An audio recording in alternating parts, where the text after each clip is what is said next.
নমস্কার, আশা করি সকলেই খুব ভালো আছেন। আমরা গেছিলাম সেদিনে দক্ষিণেশ্বর মন্দির।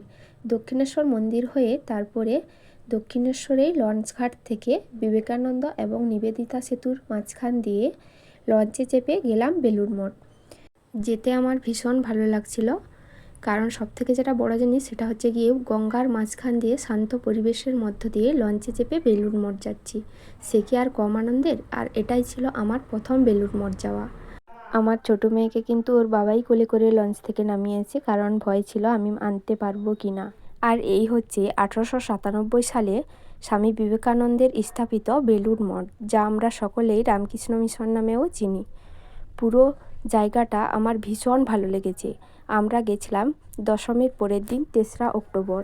সাধারণত এখানে কোনো রকম ছবি বা ভিডিও তোলা নিষেধ, কিন্তু আমরা যেদিন গেছিলাম সেদিন কিন্তু ছাড় ছিল। হ্যাঁ, তবে ভিতরের ছবি কিন্তু তুলতে পারিনি, কারণ ওখানে নিষেধ ছিল। আর সেখানকার ভেতরের পরিবেশটা এত শান্ত ও স্নিগ্ধ ছিল যে একবার ভিতরে প্রবেশ করলে আর কিন্তু বাইরে বেরোতেই ইচ্ছা করবে না। ওখানে একটি দাদাভাইকে বলতে আমাদের সকলের ছবি কিন্তু একসঙ্গে তুলে দিয়েছিল।